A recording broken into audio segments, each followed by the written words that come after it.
हुआ।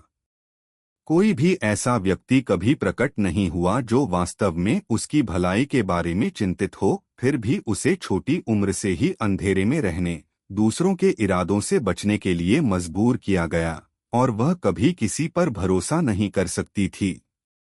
ऐसे दिनों ने उसे और टिके रहने में असमर्थ बना दिया है।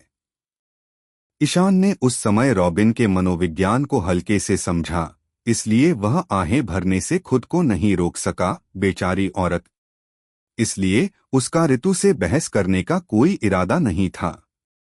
ईशान ने पलटकर मगरमच्छ की तरफ देखा, मुस्कुराया और आलस से बोला, अरे देखो सर, मगरमच्छ तो साक्षात नहीं है, तो फिर यहाँ आने का फैसला किसने किया? साले। मगरमच्छ ने अपना सिगार काटा और ईशान को घमंडी और बेरुखी भरी नजरों से देखा। तू मेरा मजाक उड़ाने मेरे इलाके में आया है? मेरा ऐसा कोई इरादा नहीं था, लेकिन ऐसा इसलिए है क्योंकि मुझे लगता है कि आप जैसे शिचिबुकाई को दूसरों की बातें इस तरह छिपकर नहीं सुननी चाहिए। ईशान ने अपने हाथ फैलाए और कंधे उचका दिए। यह पहली नजर में अच्छा प्रभाव नहीं देता। क्या तुम चाहती हो कि मैं तुम्हारी इजाजत लूं? मगरमच्छ ने ईशान को ठंडी नजरों से देखा, फिर उसे अनदेखा करते हुए ऋतु से पूछा, निको ऋतु, तुमने अभी जो कहा क्या वो सच है? ये लड़का जो कागज लाया है उसमें प्लूटो के बारे में जानकारी है। हाँ, थोड़ा बहुत जिक्र तो है, ऋतु ने सिर हिलाकर कहा। रॉबिन की गणना इस ज्ञात तथ्य पर आधारित थी कि इन दोनों में से कोई भी प्राचीन लिपि को पढ़ या व्याख्या नहीं कर सकता। इस मामले में वह अकेली थी जो इन शब्दों को पढ़ सकती थी, इसलिए स्वाभाविक रूप से ये दोनों केवल उसकी कही बातों पर ही विश्वास कर सकते थे। यही कारण है कि वह मगरमच्छ को पालने में सफल रही। जो बात उसे और भी अधिक चतुर बनाती है वह यह है कि उसने यह नहीं कहा कि इयान के कागज में प्लूटो के ठिकाने के बारे में विवरण दर्ज है, बल्कि उसने केवल इतना कहा कि इसका थोड़ा सा उल्लेख है। इस प्रकार भले ही मगरमच्छ को इतना यकीन हो कि प्लूटो का असली ठिकाना अलाबस्ता में छिपे पैनेग्लिफ पर लिखा हुआ है, फिर भी उसके वर्तमान कथन का खंडन बिल्कुल नहीं किया जा सकता। कौन जानता है कि पूर्वजों ने अन्य पोनेग्लिफ में प्लूटो का उल्लेख किया था या नहीं।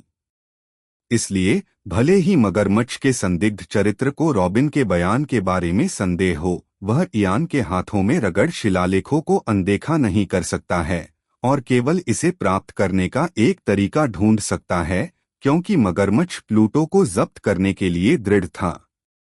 मगरमच्छ और ऋतु के बीच की बातचीत सुनकर ईशान बिना बीच में बोले हंस पड़ा।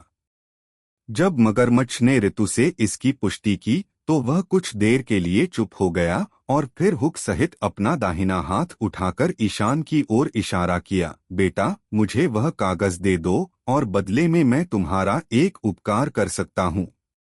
यह देखा जा सकता है कि मगरमच्छ ईशान से थोड़ा डरता है। यह सच है कि दोनों शिचिबुकाई हैं, लेकिन इसका मतलब यह नहीं कि वे एक ही स्तर के हैं। मगरमच्छ ने इयान को सलामी में किजारू से लड़ते देखा था। वह जानता था कि वह कितना ताकतवर है और उसे यकीन नहीं था कि वह उसे हरा पाएगा, इसलिए उसने यह अदलाबदली का प्रस्ताव रखा। ऋतु ने दोनों के बीच बातचीत को चुपचाप सुना और महसूस किया कि ईशान को सहमत नहीं होना चाहिए। हालांकि ऋतु को यह अनुमान नहीं था कि ईशान, जो स्पष्ट रूप से प्राचीन शब्दों को नहीं पढ़ सकता, को पहले से ही सभी प्रकार के सुराग मिल चुके थे और उसने पाया कि ऋतु ने झूठ बोला था। ईशान ऋतु को समझता है और उसके प्रति सहानुभूति रखता है, लेकिन वह उसकी इच्छा का पालन करने का इरादा नहीं रखता है। तो ईशान मुस्कुराया, घिसा हुआ शिलालेख उठाया और मगरमच्छ से बोला, क्या तुम्हें यह कागज चाहिए? ठीक है, मैं तुम्हें दे सकता हूँ। जब ऋतु ने यह सुना तो वह चौंक गई और उसकी आंखों में काउबॉय हैट के नीचे एक हल्की सी घबराहट छिपी हुई थी। मगरमच्छ भी दंग रह गया। उसे उम्मीद नहीं थी कि ईशान इतनी आसानी से उसका साथ देगा, इसलिए वह खिलखिलाकर हंसने से खुद को नहीं रोक पाया। बेटा, तुम वाकई एक दिलचस्प इंसान हो। परामर्श पत्र में तुम्हारा साथ देना सार्थक है। यह कहते हुए वह ईशान की ओर बढ़ा और ईशान से कागज का टुकड़ा लेने की योजना बनाई। तभी ईशान ने उसे खींच लिया और बोला, इतनी जल्दी क्यों है? अभी तक तो मेरी रिक्वेस्ट का जिक्र ही नहीं हुआ। मगरमच्छ रुक गया और बोला, अच्छा, तुम क्या चाहते हो? ईशान ने अपने बगल में बैठी ऋतु की ओर इशारा करते हुए कहा, मेरी विनती है, इस खूबसूरत महिला को मैं अपने साथ ले जाना चाहता हूँ। निको ऋतु ने जब यह सुना तो वह एक कदम पीछे हटने में मदद नहीं कर सकी और मगरमच्छ की आंखें चौड़ी हो गईं। उन्होंने कभी नहीं सोचा था कि इयान का अनुरोध ऐसा होगा। भाड़ में जाओ, क्या तुम मजाक कर रहे हो? मगरमच्छ ने दांत पीसते हुए कहा, अगर तुम उसे ले गए तो मैं इस कागज के टुकड़े का क्या करूंगा? जैसा कि वे सभी जानते हैं, इस दुनिया में प्राचीन ग्रंथों की व्याख्या करने वाले सभी लोग चले गए हैं। फिर अगर उसे बकवास मिल जाए तो यह बेकार हो जाएगा। ऋतु को इस बात का हल्का सा बुरा एहसास हुआ। लगता है उनकी प्रतिस्पर्धा का ध्यान इयान के कागज के टुकड़े से हटकर उस पर आ गया है। ईशान ने मगरमच्छ को भी उस समय ऋतु के महत्व को समझते हुए याद दिलाया, इसलिए उसने उससे कहा, निको ऋतु, मेरे साथ खड़ी रहो। मगरमच्छ का आदेश सुनकर ऋतु अवचेतन रूप से जाना चाहती थी, लेकिन इस समय ईशान ने अचानक उससे फुसफुसाया, अगर उसे पता चला कि तुमने झूठ बोला है तो वह तुम्हें मार डालेगा। क्या मतलब है तुम्हारा? रॉबिन का रंग बदल गया। ईशान ने सीधे तौर पर कुछ नहीं कहा, मुस्कुराया और कहा, मेरे साथ आओ, मैं तुम्हें वह आज़ादी दूंगा जो तुम चाहती हो और तुम्हारे सपनों को पूरा करने में तुम्हारी मदद करूंगा। उन्होंने अचानक यह बात कही और इसका कोई कारण भी था। जब वह ड्रम द्वीप पर था तो ईशान चॉपर को अपने साथ ले जाने में सक्षम था, लेकिन उसने ऐसा नहीं किया। अब वह ऋतु को ले जाना चाहता है क्योंकि उसे अचानक एक महत्वपूर्ण बात याद आ गई। लगता है क्रांतिकारी सेना ऋतु की तलाश में थी। इयान के अनुसार क्रांतिकारी सेना ने हमेशा ओहारा की अंतिम जीवित बची निको ऋतु को आशा की किरण के रूप में देखा है और उसके ठिकाने की खोज की है। उसकी रक्षा करना चाहती है क्योंकि वह एकमात्र व्यक्ति है जो दुनिया के सच्चे इतिहास को उजागर कर सकती है। हालांकि क्रांतिकारी सेना के खुफिया बल शुरुआत में पर्याप्त विकसित नहीं थे, इसलिए वे ऋतु को नहीं ढूंढ पाए। बाद में ऋतु बड़ी हुई और उसका रूपरंग काफी बदल गया। उसने बड़े भूमिगत संगठनों के साथ भी काम किया और अपनी पहचान छिपाने के लिए उनका इस्तेमाल किया।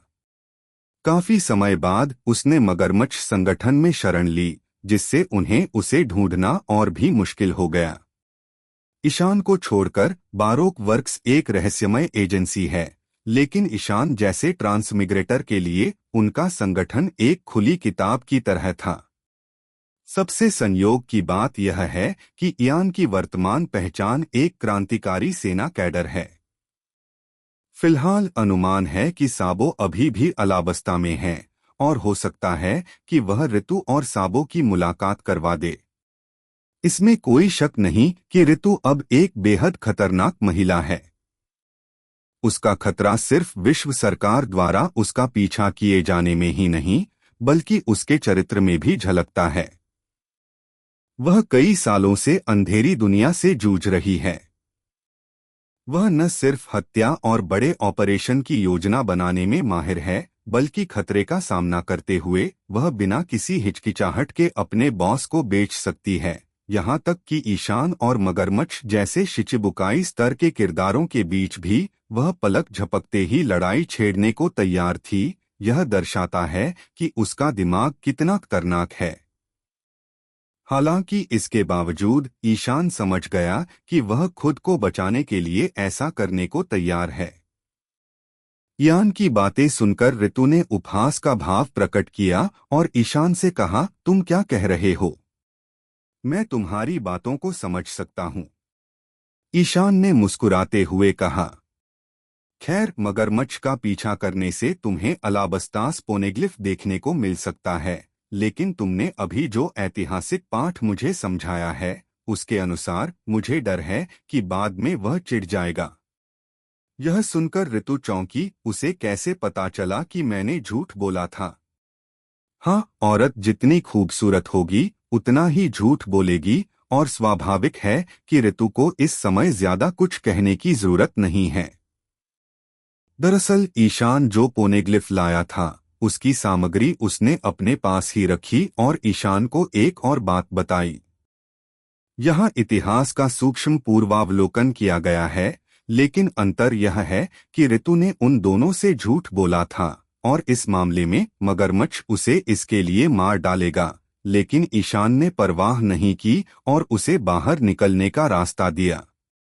निको, ऋतु क्या कर रही हो?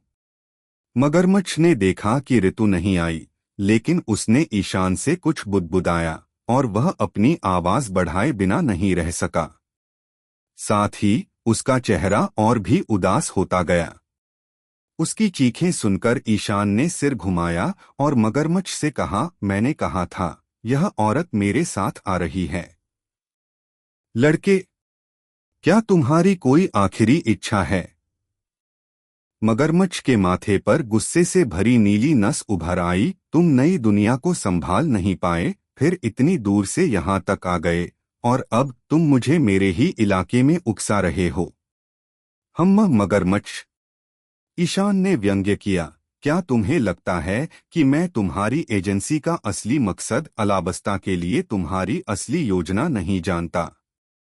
तुम्हें लगता है कि अगर मैं अलाबस्ता के शाही परिवार को तुम्हारे इरादे बता दूं तो तुम अपना काम जारी रख पाओगे?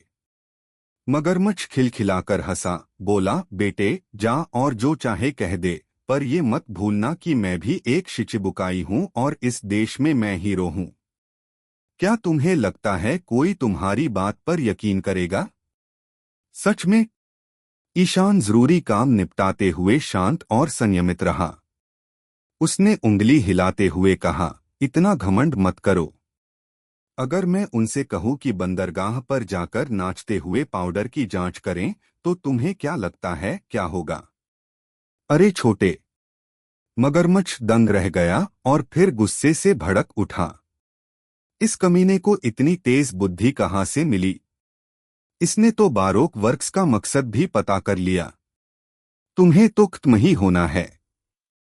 मगरमच्छ भी एक निर्णायक व्यक्ति था और उसने तुरंत अपना मन बना लिया। फिर वह ईशान पर गया। रेगिस्तानी स्पाड़ा।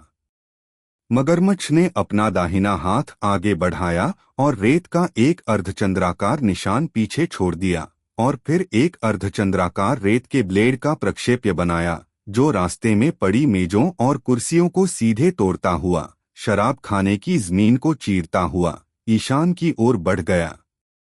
जब मगरमच्छ ने अपनी चाल चली तो ईयान के दाहिने अंगूठे ने उसके म्यान के सिनबोनजाकुरा को खोल दिया। मगरमच्छ के हमले का सामना करते हुए ईशान ने भी अपना ब्लेड लहराया और एक विशाल घुमावदार उड़ने वाली तलवार लॉन्च की।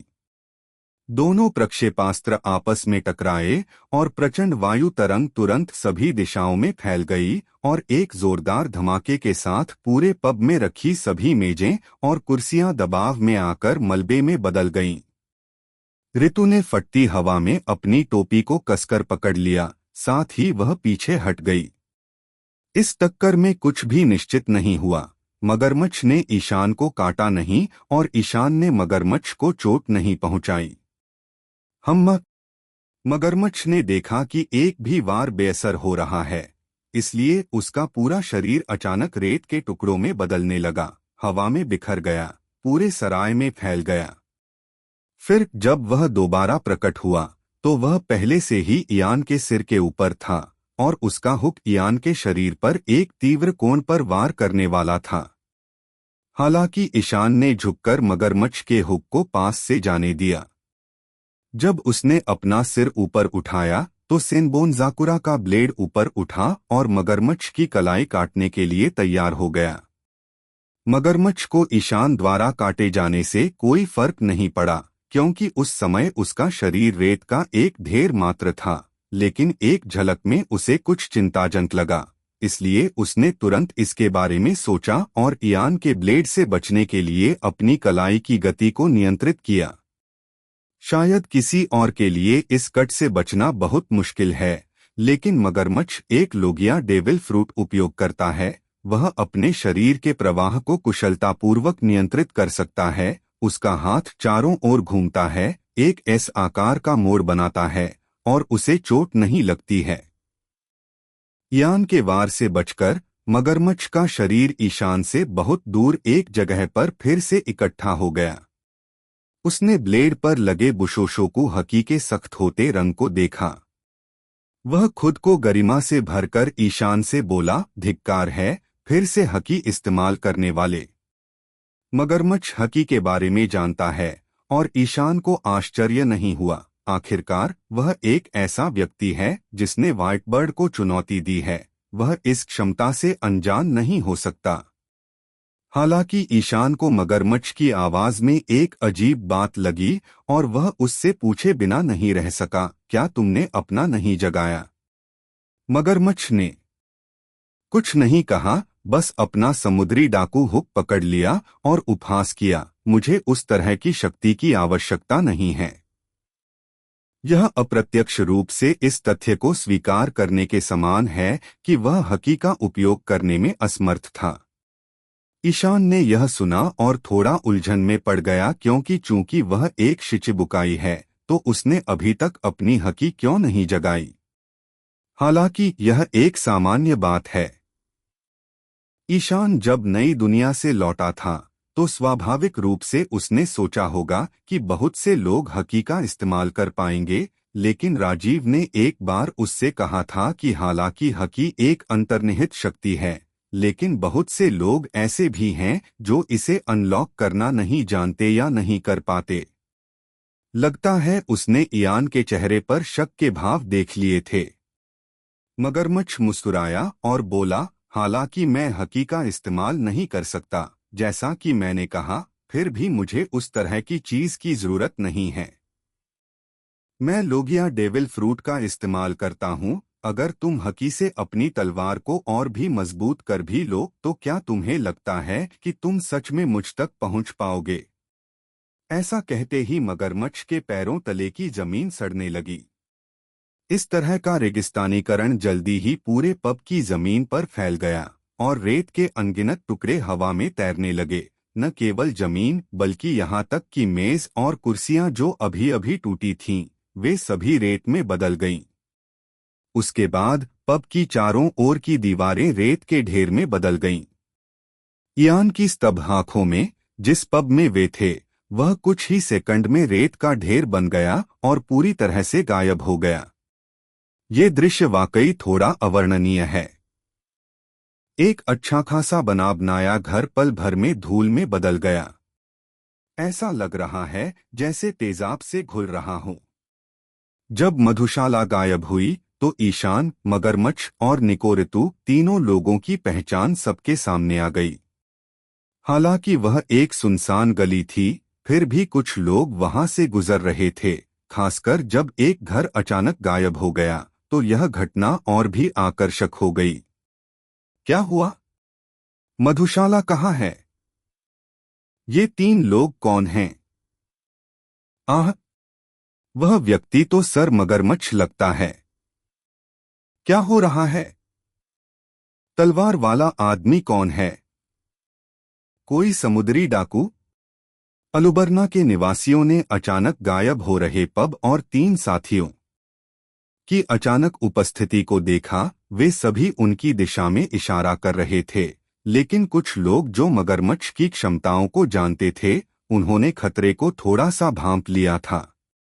चलो चलें, मैं यहाँ नहीं रहूंगा। कुछ समझदार लोग चिल्लाकर उनसे जितना हो सके दूर हट गए।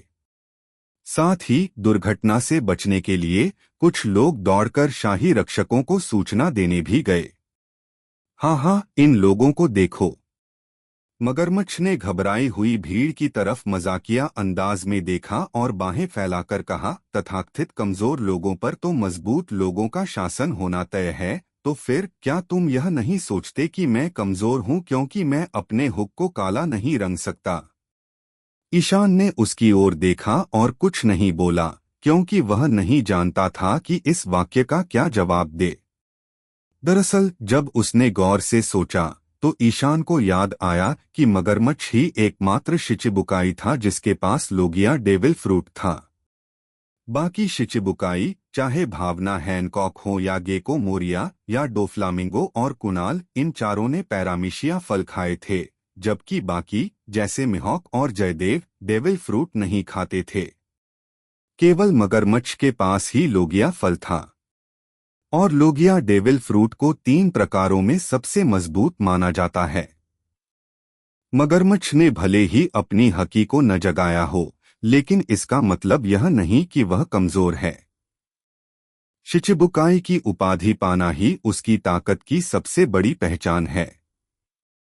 यह सोचते ही इयान की आंखें और भी गंभीर हो गईं। लगता है अब तुम भी समझ गए हो। मगरमच्छ ने अपना सिगार काटा और मुस्कुराया।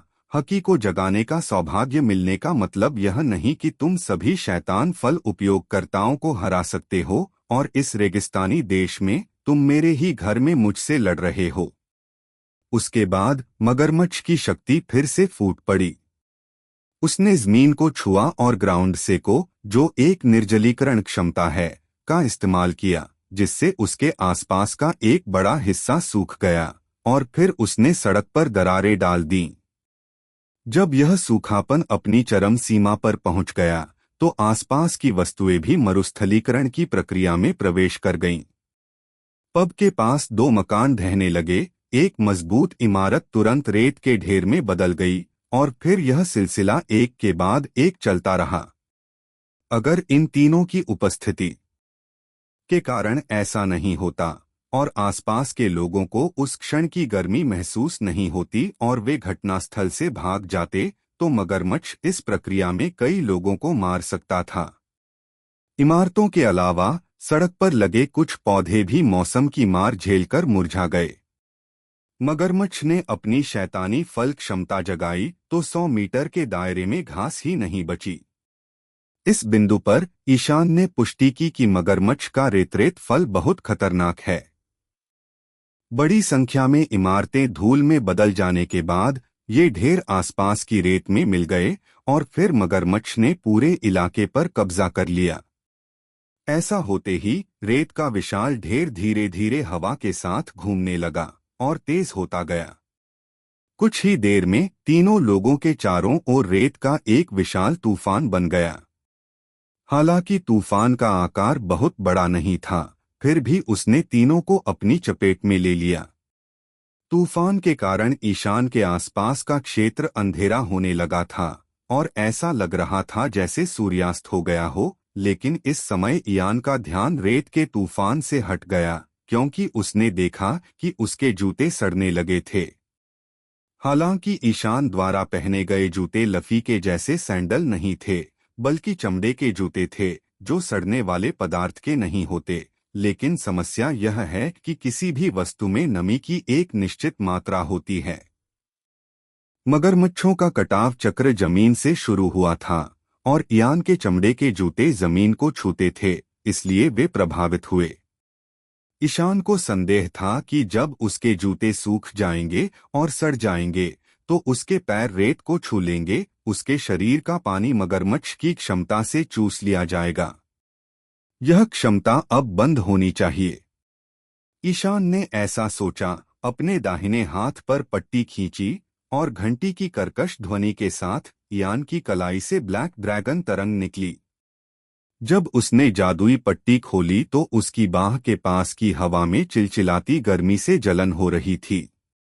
जैसे ही उसने इयान की हरकत देखी, मगरमच्छ को पता चल गया कि ईशान क्या करने जा रहा है, और वह अपनी नजरें उस पर गड़ाए रखने से खुद को नहीं रोक सका। ईशान ने अपना हाथ उठाया और अपने ड्रैगन को रेत के तूफान में छोड़ दिया। रेत का तूफान तेज गति से घूम रहा था और सिकुड़ने लगा। रेत के तूफान का निचला हिस्सा जमीन से जुड़ा हुआ था, जबकि ऊपरी हिस्सा पहले ही आसमान तक पहुंच चुका था। रेगिस्तानी देशों में रहने वाले लोग रेत के तूफानों के खतरों से अच्छी तरह वाकिफ हैं। कुछ लोग कह सकते हैं कि रेत के तूफान सिर्फ रेत में मिले बवंडर हैं, लेकिन वे जानलेवा नहीं हो सकते। दरअसल ऐसा सोचना गलत है। हालांकि रेत के तूफानों में सीधे हमला करने की क्षमता नहीं होती, फिर भी तेज रेत के तूफानों में लोग सामान्य रूप से सांस नहीं ले पाते। भले ही वे तेज हवा से उड़ न जाएं, लेकिन सांस लेते ही उनके मुंह और नाक रेत से भर जाएंगे, जिससे लोगों की सांस की नली बंद हो जाएगी और उनका दम घुट जाएगा। आग लगाने वाली काली ड्रैगन लहर। जब मगरमच्छ ने रेत का तूफान शुरू किया तो ईशान ने भी मगरमच्छ के स्थान की ओर इशारा किया और काले ड्रैगन की लहर को छोड़ दिया, जो नुकीले दांतों और पंजों को दिखाते हुए अत्यंत घातक गर्मी के साथ मगरमच्छ की ओर दौड़ा। मगरमच्छ ने इसे आते देखा और उसका शरीर तुरंत रेत के तत्वों में बदल गया, तूफान के साथ मिल गया। फिर ब्लैक ड्रैगन लहर उस स्थान से आगे निकल गई जहां वह खड़ा था। यद्यपि वह प्रहार से बच गया, फिर भी उसने ब्लैक ड्रैगन लहर की भयावहता देखी और ब्लैक ड्रैगन लहर की तापीय सीमा के भीतर की रेत तुरंत वाष्पीकृत हो गई। प्रत्येक लोगिया उपयोगकर्ता के शरीर में तरलता होती है, लेकिन मगरमच्छ नहीं चाहता कि उसके मौलिक शरीर को इस ब्लैक ड्रैगन तरंग से छुआ जाए, क्योंकि यह अभी भी उसे चोट पहुंचाएगा। मगरमच्छ को नहीं पता कि ऐसा नुकसान उसके लिए घातक होगा या नहीं। ईशान के नियंत्रण में काले ड्रैगन की लहर गुजरने के बाद वह पलटी और वापस उड़ गई।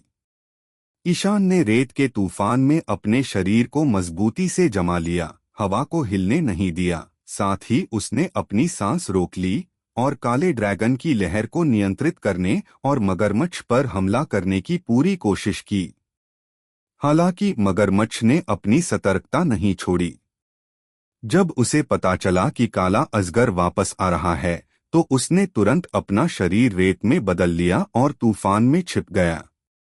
इस बार ईशान थोड़ा परेशान था, क्योंकि वह रेत के तूफान में अपनी स्थिति को स्पष्ट रूप से नहीं पहचान पा रहा था और यह भी नहीं जानता था कि उसे कहाँ हमला करना है।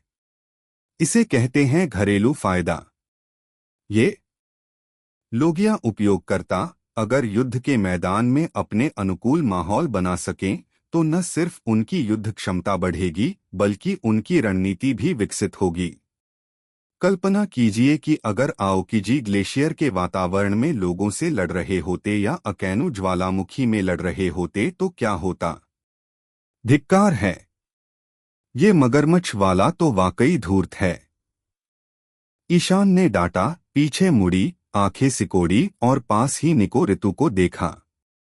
क्योंकि ईशान ने विपरीत दिशा में एक शक्तिशाली प्रक्षेप्य छोड़ा था और मगरमच्छ की चाल उसके स्थान से शुरू होकर उस तक नहीं पहुंची, इसलिए उसे जिंदा मुर्गे के फंस जाने या सूखकर ममी बन जाने की चिंता नहीं थी। इसलिए वह बस जमीन पर लेट गई और अपनी बनियान से अपना सिर ढक लिया। रेगिस्तान में रेत के तूफानों से निपटने के लिए यह एक आम तरीका है। ईशान ने देखा कि फिलहाल वह खतरे में नहीं है, तो उसे राहत मिली। अब उसने ऊपर और चारों ओर देखा तो पाया कि मगरमच्छ का निशान ढूंढना वाकई मुश्किल था, इसलिए उसने दांत पीसकर अपने दाहिने हाथ में और नेन का इंजेक्शन लगा लिया। ईशान की कलाई पर एक काले ड्रैगन का पैटर्न दिखाई दिया। फिर उसने एक और लहर छोड़ी, डबल ड्रैगन लहरें। यह जागृति क्षमता का उपयोग करने का पहला अवसर था, जिसे उन्होंने 20वें स्तर पर पहुंचने और हीस के 5 सितारा कार्ड को पूरी तरह से उन्नत करने के बाद अनलॉक किया, जिससे उन्हें एक ही समय में 2 ब्लैक ड्रैगन तरंगों को लॉन्च करने की अनुमति मिली और प्रत्येक ब्लैक ड्रैगन तरंग द्वारा खपत ऊर्जा 25% कम हो गई और ड्रैगन का अस्तित्व समय 50% बढ़ गया। इस जागृत क्षमता को देखकर ईशान को एक कहावत याद आई, यदि एक गोली से समस्या हल नहीं होती तो दो से काम चल जाएगा। हालांकि उन्होंने यह उम्मीद नहीं की थी कि अलाबस्ता में उन्हें इस क्षमता की आवश्यकता होगी।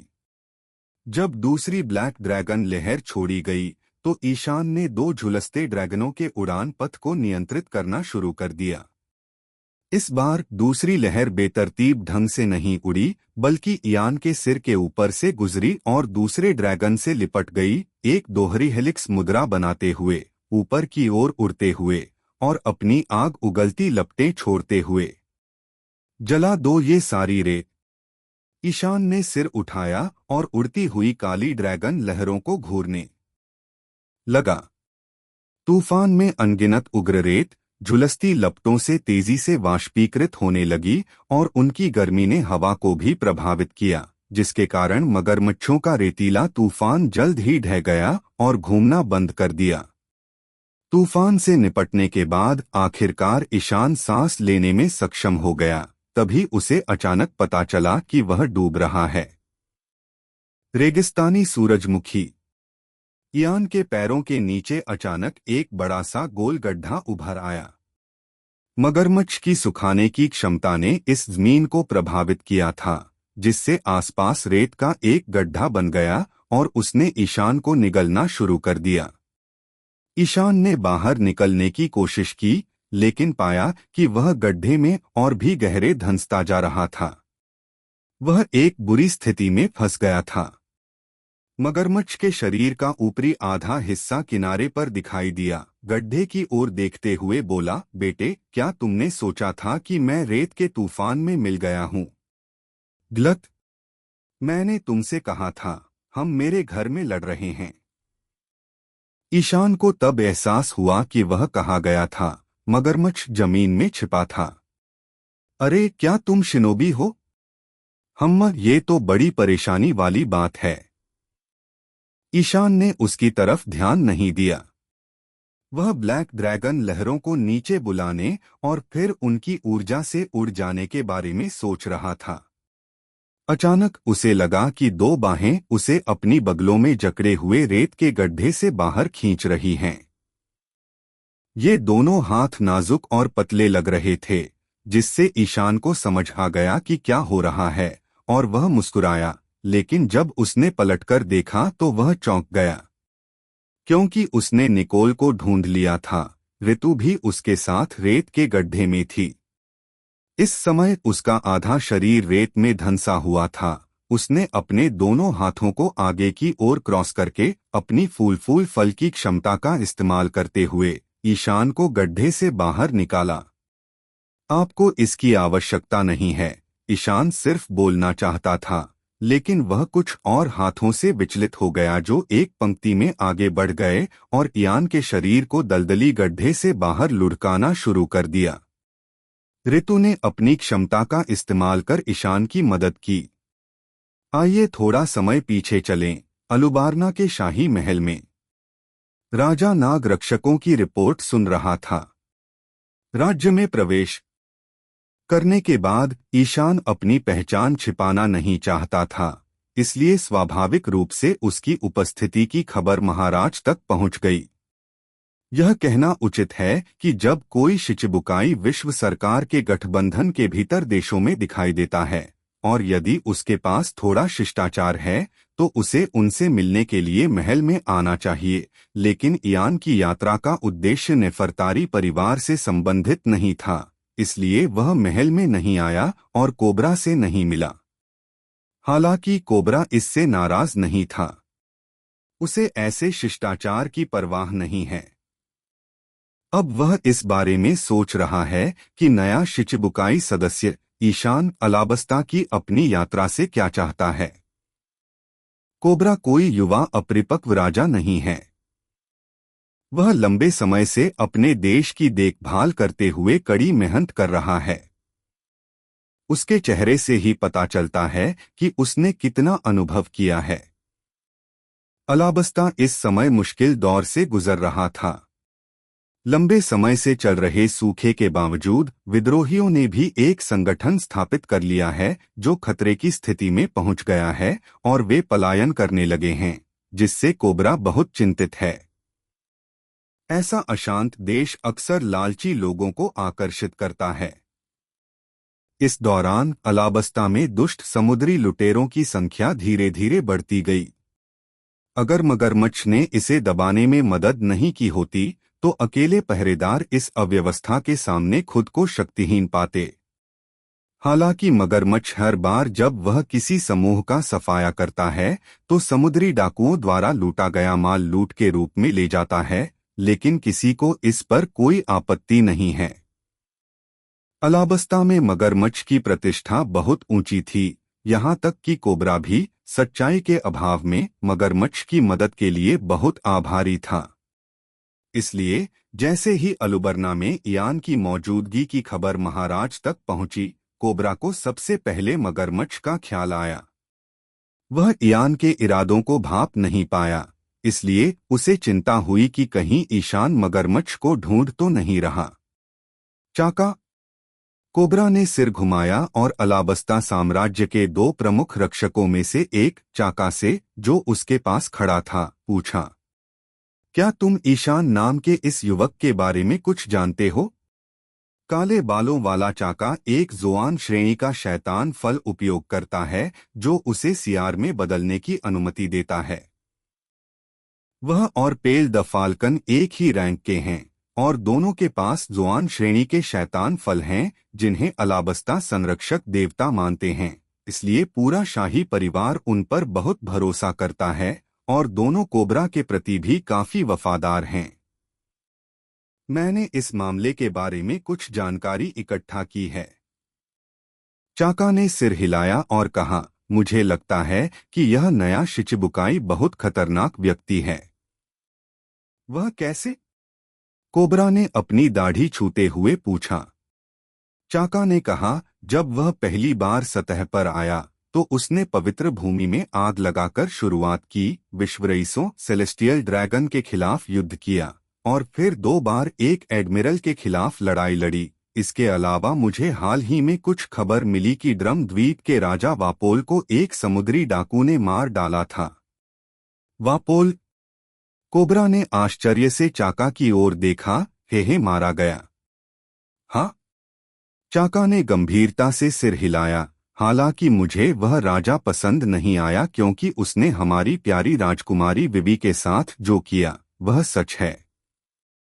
कहा जाता है कि एक बहुत शक्तिशाली समुद्री डाकू ने वापोल को मार डाला था और ड्रम द्वीप अलाबस्ता के साथ उसी रास्ते पर है।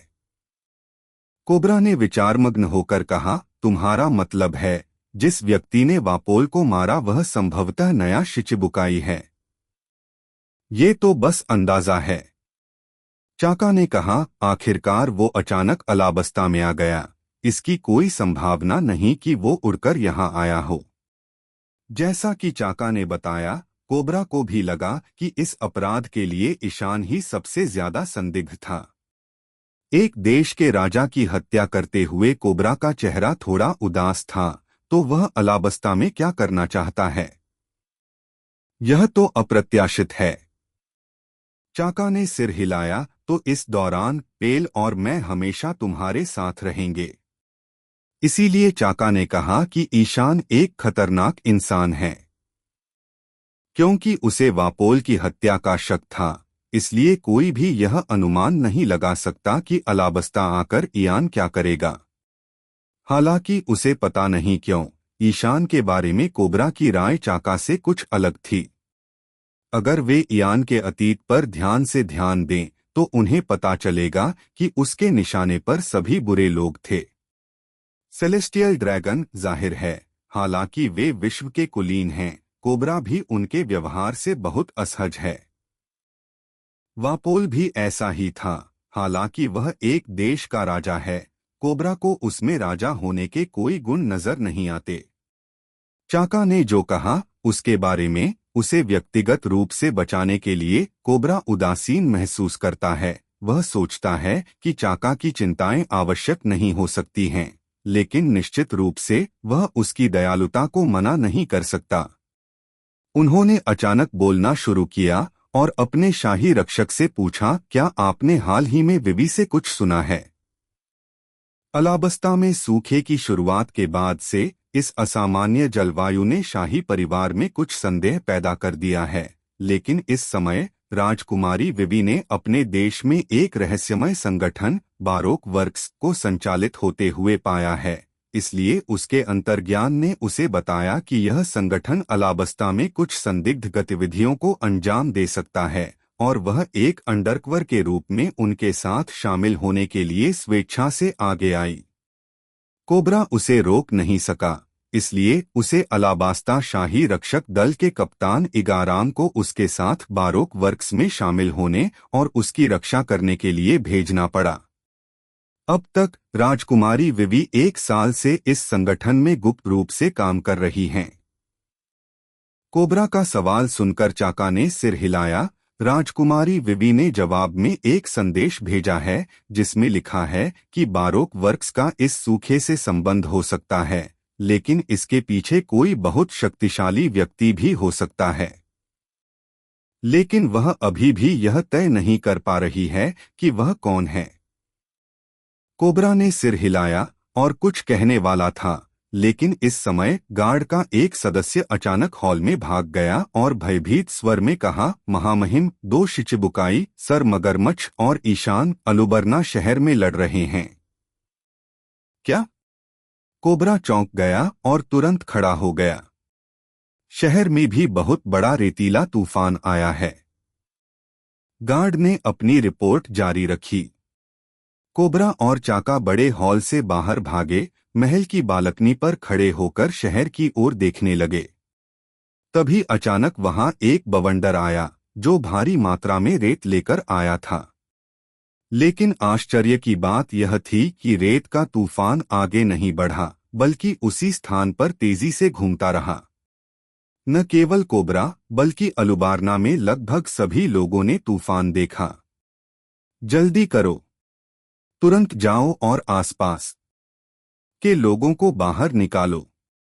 कोबरा घबरा गया और उसने तुरंत गार्डों को आदेश दिया। अलाबस्ता के गार्डों को तत्काल रेत के तूफान की ओर भेजा गया, जबकि कोबरा और चाका खड़े होकर आकाश में तूफान को देख रहे थे। इस समय कोबरा को अचानक पिछले 2 वर्षों में लगातार आने वाले रेत के तूफानों का ख्याल आया। फिर उसने अपने माथे पर 2 उंगलियां रखीं और कहा, क्या यह हो सकता है कि यह रेत का तूफान मगरमच्छ से संबंधित हो? सभी जानते हैं कि मगरमच्छ की शक्ति रेत फल से आती है, लेकिन मगरमच्छ ने कभी किसी के सामने अपनी क्षमता नहीं दिखाई और न ही किसी ने उसे रेत का तूफान लाते देखा। इस बार अगर ईशान न होता तो कोबरा राजधानी में अचानक आए रेत के तूफान को नहीं देख पाता। इसके बाद आसमान से एक स्पष्ट चीख सुनाई दी। कोबरा ने ऊपर देखा और एक और प्रमुख रक्षक फाल्कन पेल नीचे उड़ता हुआ दिखाई दिया। जब वह राजा के पास उतरा तो वह अपने मानव रूप में वापस आ गया। फिर उसने राजा से कहा, महाराज, क्या आप चाहेंगे कि मैं युद्ध की स्थिति की जांच करूं? नहीं, मत जाओ। कोबरा ने तुरंत बेल की योजना रोक दी और कहा, यह 2 शिचिबुकाई के बीच की लड़ाई है, हम इसमें हस्तक्षेप नहीं कर सकते। चाका और पेल को नहीं पता कि कोबरा ने यह निर्णय क्यों लिया, लेकिन उनकी आज्ञाकारिता ने उन्हें सहमति देने पर मजबूर कर दिया। कोबरा ने पीछे मुड़कर दूर तूफान को देखा। इस समय इयान की ब्लैक ड्रैगन लहरें पहले ही आसमान में दौड़ चुकी थीं और एक दूसरे के चारों ओर घूम रही थीं। रेत भाप बनकर उड़ गई और जल्द ही तूफान गायब हो गया। इससे कोबरा को थोड़ा सुकून मिला। अब जबकि ब्लैक ड्रैगन वेव इयान की पहचान बन गई है, कोबरा ने उग्र ड्रैगन को देखकर अपनी उपस्थिति की पुष्टि की है, लेकिन कोबरा का संदेह और भी बदतर हो गया है। विवी से समाचार में उल्लिखित शक्तिशाली पर्दे के पीछे के आंकड़े तथा शहर के केंद्र में अचानक आए रेत के तूफान के कारण कोबरा को मगरमच्छ पर अधिक संदेह होने लगा। ईशान को पता नहीं था कि मगरमच्छ से उसकी लड़ाई शाही परिवार के लिए बारोक वर्क्स के अध्यक्ष की जांच करने का एक मौका बन गई है। आखिरकार एक निचले स्तर की एजेंट होने के नाते विवी अपने बॉस की पहचान कभी नहीं जान सकती थी। इसलिए इस बार वे कह सकते हैं कि उनकी जांच ने एक सामान्य दिशा तय कर ली है। इस तरह के संदेह के कारण कोबरा ने हस्तक्षेप न करने का निर्णय लिया। उसने केवल गार्डों को शहर के निवासियों को खाली करने का आदेश दिया। ईशान ने उस वक्त इन बातों के बारे में नहीं सोचा था। उसे किसी और बात की चिंता थी। उसे उम्मीद नहीं थी कि ऋतु खुद को नजरअंदाज करके ईशान को दलदली रेत के गड्ढे से निकालने की कोशिश करेगी। अरे, ये क्या कर रहे हो? रॉबिन्स की क्षमता के हाथों से ईशान को लुढ़काया जा रहा था, उसे गड्ढे से बाहर खींच रहा था। लुढ़कने के इस एहसास से उसे थोड़ा चक्कर आ रहा था, लेकिन फिर भी वो चिल्लाया, रुको, तुम दलदल में डूब जाओगे। हालांकि ऋतु ने इयान के चिल्लाने पर ध्यान नहीं दिया। उसका शरीर धीरे धीरे नीचे जा रहा था, लेकिन वह ईशान को ऊपर धकेलती रही। तभी अचानक मगरमच्छ गड्ढे की रेत से बाहर निकला, रॉबिन की गर्दन पकड़ ली और बेरुखी से बोला, तुम्हारी हिम्मत कैसे हुई उसकी मदद करने की? क्या तुम चाहते हो कि मैं पहले तुम्हें मार डालूं? हालांकि ऋतु को बहुत दर्द हो रहा था, फिर भी वह मुस्कुराया और बोला, तुम मुझे नहीं मारोगे क्योंकि मैं अभी भी तुम्हारे लिए उपयोगी हूँ। मगरमच्छ के माथे पर हरी नसें उभर आईं, लेकिन उसने एक शब्द भी नहीं कहा। ऋतु सचमुच बहुत होशियार थी और उसने तुरंत उसकी कमजोरी पर चोट कर दी। जब तक वह इन पोनेग्लिफ पर प्राचीन पाठ का अनुवाद करने की योजना बना रहा है और जब तक वह प्राचीन हथियार प्लूटो पर अपना हाथ रखना चाहता है, मगरमच्छ ऋतु को नहीं मारेगा। ऋतु अपनी जान बचाने के लिए इसी पर निर्भर थी। उसे लगता था कि मगरमच्छ उसे तब तक मरने नहीं देगा जब तक उसे वह नहीं मिल जाता जो वह चाहता है। लेकिन ऋतु ने अभी भी मगरमच्छ के चरित्र को गलत समझा। उसके लिए सबसे असहनीय बात विश्वासघात है। वह रॉबिन की गर्दन को पकड़ रहा था और अचानक उसे ढीला कर दिया, जिससे वह पूरी तरह से मुक्त हो गई। फिर आगे बढ़कर उसके सिर को दबाया और कहा, क्या तुम सच में सोचती हो कि मैं तुम्हारे बिना प्लूटो को नहीं ढूंढ सकता? ऋतु ने आश्चर्य से अपना सिर उठाया और मगरमच्छ की ओर देखा। रॉबिन की आंखों में देखते हुए मगरमच्छ ने बड़ी मुस्कान के साथ कहा, बता दूं, शुरू से ही मुझे तुम पर कभी विश्वास नहीं रहा, क्योंकि मुझे सिर्फ खुद पर विश्वास है। जिस दिन से तुम इस संगठन में शामिल हुए थे, मुझे लग रहा था कि तुम एक दिन विश्वासघात करोगे, है ना? निको ऋतु शैतान बच्चे, क्या तुम हमेशा दूसरों को धोखा देकर ही नहीं बचते हो? रॉबिन की आंखें नीचे झुक गईं और वह जान गई कि मगरमच्छ सही था। अलविदा निको ऋतु। मगरमच्छ ऋतु पर दबाव डालने लगा और उसे गड्ढे में धकेलने लगा। धीरे धीरे रेत ने रॉबिन की ठुड्डी और पूरा सिर डुबो दिया। फिर वह पूरी तरह से गड्ढे में समा गई। मगरमच्छ उसके काले बालों को देखता है और हंसे बिना नहीं रह पाता। हालांकि इस समय ऊपर से एक ठंडी आवाज आई, अगर उसका दम घुट गया तो मैं वादा करता हूं कि आप इस दुनिया में एक और दिन नहीं जी पाएंगे। मगरमच्छ चौंक गया। उसने आसमान की तरफ देखा और उसे एक आकृति दिखाई दी जिसके पीछे बड़े बड़े काले जलते हुए पंख थे। वह हवा में तैर रहा था और उसने नीचे उसकी तरफ देखा। अगर वह ईशान नहीं होता तो और कौन होता? कुछ क्षण पहले रॉबिन के हाथों ने उसे गड्ढे के किनारे पर धकेल दिया था, लेकिन मगरमच्छ अचानक उसके पास आया और रॉबिन की गर्दन पकड़ ली, जिससे उसकी क्षमता अस्थिर हो गई, जिससे ईशान को बाहर लुढ़काने वाले हाथ गायब हो गए।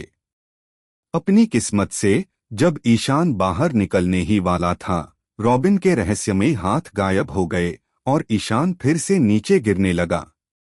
हालांकि उसने पहले ही ऋतु से कहा था कि वह खुद उसकी मदद करे और उसे बाहर निकाल ले। वह इस गड्ढे से अपने तरीके से निपट सकता था। नतीजा, ऋतु ने उसकी बात नहीं मानी, जिससे उसे मुंह में रेत भरनी पड़ी। जब वह नीचे लुढ़का तो क्विकसैंड की विशेषताओं के कारण वह खड़ा नहीं हो सका और रेत में फंस गया। हालांकि तब ब्लैक ड्रैगन लहरें उसकी दिशा में गिर गईं। ब्लैक ड्रैगन तरंगों की ऊर्जा को निगलकर और उसे अपनी उड़ान क्षमता में परिवर्तित करके ईशान दलदल की बेड़ियों से मुक्त होकर बाहर उड़ गया। इसी दौरान उसने वह दृश्य देखा जहां मगरमच्छ ने रितु को गड्ढे की तलहटी में दबा दिया था। ईशान उस पल गुस्से से भर गया। रॉबिन के इरादे नेक हो या न हो, वो तो बस ईशान को बचाना चाहती थी। उसे तो पता भी नहीं था कि उसका रवैया अचानक इतना बदल क्यों गया, लेकिन ईशान के लिए उसे बचाने की चाहत रखने वाले को गड्ढे में धकेला जाना देखकर वो भड़क गया। उसके हाथ में सेनबोनजाकुरा अचानक काली लपटें उठाने लगा और ईशान ने उसे कसकर पकड़ लिया और तेज गति से मगरमच्छ की ओर झपटा। यह अच्छा नहीं हो सकता। मगरमच्छ का दिल दहल गया, फिर उसका शरीर रेत में घुल गया। हालांकि मगरमच्छ को यह नहीं लगा कि इयान का